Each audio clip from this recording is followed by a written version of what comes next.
Africa makes the semi-final always doesn't. Said man, away from the game. There's a I'm a real hater like that. Guys are gonna ride Messi, but like guys, the man can only do so much. Yo, my brothers, my sisters, and my ballers, welcome back to another match day of What's Football with our fans with your favorite social football analyst, Tsepiso Piti, aka Tepzoro. To the ballers passing by, I hope you like what you see because I surely like what I do. And make sure to join the returning ballers who continue to show me gang love and appreciation by liking, commenting, as well as to subscribe. It's been 4 months since we had the last international break, and with it comes a new head coach for the Three Lions. One of the biggest jobs in the world in terms of international football for England has been given to a foreigner. Only the third foreign national to ever coach England. I'm speaking about Thomas Tuchel, who has a great track record in club football, and now he's taking it into the international scene. With this appointment, in simple terms, it suits England. England are literally on the line or just behind it with regards to gaining a new major trophy or getting over that hurdle with claiming a major trophy. And who better to appoint than a knockout manager like Thomas Tuchel. Thomas Tuchel teams are suited for knockout football, and we've seen him do very well in the past in knockout competitions, with him having a great track record at Chelsea in winning the Champions League, as well as reaching 4 domestic cup finals, with them unfortunately losing 2 on penalties to Liverpool and 1 to Leicester. He was able to bring PSG all the way to the final in the 2020 Champions League, unfortunately losing to Bayern Munich, and didn't bode so well with him at Bayern Munich, although he still had good cup competitions, good campaigns with the team. In his first season, went out in the quarterfinals to a great Manchester City that went on to win the treble, and in his only full season at Bayern Munich, unfortunately the team stumbled at the semi-finals to eventual champions Real Madrid. We don't even have to highlight his time at Borussia Dortmund, where he was able to claim the DFB Pokal Cup. So England appointing Thomas Tuchel, it definitely suits them and definitely fits the picture. The unfortunate part is just feeling that a team or a country as big as England, with the international status that it has and the great footballing infrastructure that it has, they should be hiring a local man, you know.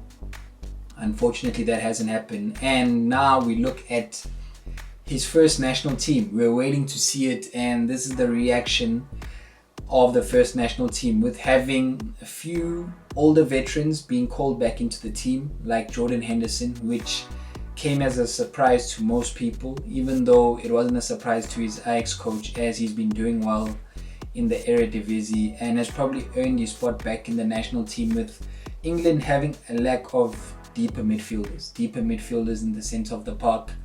And Henderson can definitely help out Declan Rice, with Calvin Phillips not hitting those straps anymore, and Adam Wharton just returning back from injury, who has now been named into the England lineup from the under-21 team. Jordan Henderson, last saw him in 2023 in the England squad. Wasn't part of Gareth Southgate's plans for Euro 2024, and nor was he part of Lee Carsley's plans. He'll just bring great experience and probably a great guide to Thomas Tuchel and his technical team with his first international camp. You know, you need some veterans in the team who have a great know-how of how things work at St. George's Park, more so for the players as well, with Jordan Henderson being an experienced player with over 75 caps for the England national team. He can definitely help the squad with these first 2 fixtures in the World Cup qualifications against Albania and Latvia. And then another man who's returning to the international squad is Kyle Walker, who now plays for AC Milan over in the Serie A. Another man who offers great experience, had been left out of Lee Carsley's squad, and they'll basically form the same duty. Biggest surprise for me is seeing Marcus Rashford back in the squad. Now, yes, we may say he's returned to form at Aston Villa, although many of his cameos have been off the bench. But to now see him back in the squad this soon and this quickly, it was a major surprise for me. But then again, Thomas Tuchel definitely looked towards having a balance between experience and people who have been there and done it for the Three Lions, versus introducing new names.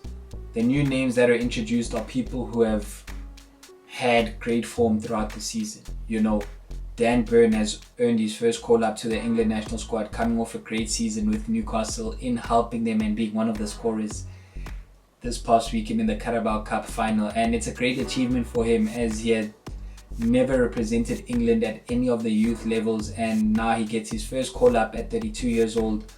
And another in a position where it feels as though England are slim is Lewis Skelly of Arsenal. The 18-year-old has also been called up alongside Tino Livramento, who in my opinion is a great asset in being versatile in playing on both sides of the flank, as Kieran Trippier had done in the past.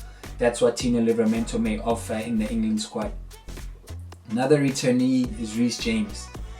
Reece James has finally gotten a string of games without any injuries, but I still feel it's a bit too soon.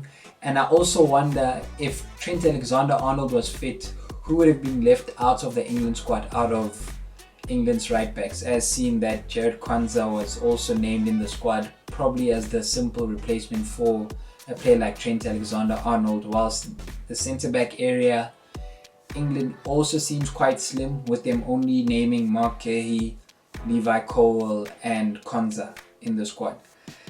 It's surprising to see the goalkeepers that have been named. You know, it was expected to see Jordan Pickford in the squad. Dean Henderson has been doing great for Palace, so he's deserved his spot. Nick Pope recently returned from injury, so it may feel as though he has been snubbed, with an surprising Aaron Ramsdale being called up.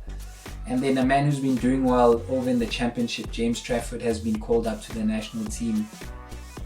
You rarely see national teams more so for international matches like international friendlies or qualifiers with 4 goalkeepers. So I guess Thomas Tuchel, with his insight into the goalkeepers, he's trying to find a way forward, or looking at England's future and trying to look at all the numbers and options he has, as Jordan Pickford has been their number one for over 5 years now, as he has been the number one for the past 4 major tournaments, which includes 2 World Cups as well as 2 Euros. He definitely has to have his door being knocked on by future talents like a James Trafford, and also having a look into a Dean Henderson as well. The midfield is where it gets very tricky for Thomas Tuchel, and it's the main combination we're wanting to see, as we still don't know whether or not he'll play a 3-4-3, which helped him a lot at Chelsea, or a 4-2-3-1, which he applied a lot during his days at PSG as well as at Bayern Munich. The squad has all the attacking power to have a 4-2-3-1 being played, and Thomas Tuchel, like I've said earlier, has great versatility and is able to show his flexibility in having different formations to counter upon. Not many deep midfielders to call upon, but you have a lot of attacking power just from midfield, with many driving runners with the ball in. Morgan Gibbs-White being named, who in my opinion was initially snubbed alongside Jack Grealish, even though Jack Grealish, there's a case for him to be snubbed, but in my opinion Nottingham Forest has been brilliant this season, and Morgan Gibbs-White has been one of their outstanding performers, so he definitely should have been called up as one of the first names in midfield alongside Jude Bellingham. Obviously he's been brought into the squad to replace Cole Palmer, who's out injured. And then you have the known names in the team: Phil Foden, Declan Rice, Curtis Jones has been looked at and called to the squad. So there's a lot of mixing and matching that can be had and be used by Thomas Tuchel, as there's many on the ball runners, but you can also call upon a player like Jude Bellingham getting into the box, and whether to decide to play him higher up the pitch or just as a central figure in the midfield ahead of the defensive midfielder, depending on if he plays 3. We'll have to wait and see, even if he plays 2, and whether Jude Bellingham will form part of the 2 in a 3-4-3. Phil Foden is there to bring the attacking threat through the centre, whilst Curtis Jones brings the great close ball control in retaining ball position as well.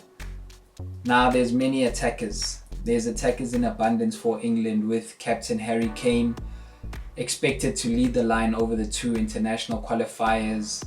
And then a player like Dominic Solanke, who had recently returned from injury, was called up. Obviously seeing Ollie Watkins get injured recently in the Champions League, who most likely would have been called up alongside Harry Kane. We have seen the decision of Solanke being called up straight away ahead of a Liam Delap, who has been in form, or as well as an Ivan Toney, who's been doing well in Saudi Arabia but not gotten a look into the squad. Eventually, yes, Liam Delap has been brought through to train with the first team, but Dominic Solanke is a real surprise, and it's just to see what Thomas Tuchel may do with him, or also have that feeling of trying to learn his players, as it is his first training camp with the England national team. Marcus Rashford is back. We'd like to see whether he'll start or whether Jared Bowen or Anthony Gordon will have their starting places in the team. Bowen has been amazing for West Ham under the new coach in Graham Potter, and more so since he's come back from injury earlier this year in January. He's done extremely well. Gordon has continued to keep his place in the national team and may most likely be able to stamp his authority, as I feel like he's the type of player who's kind of suited to playing Thomas Tuchel's football.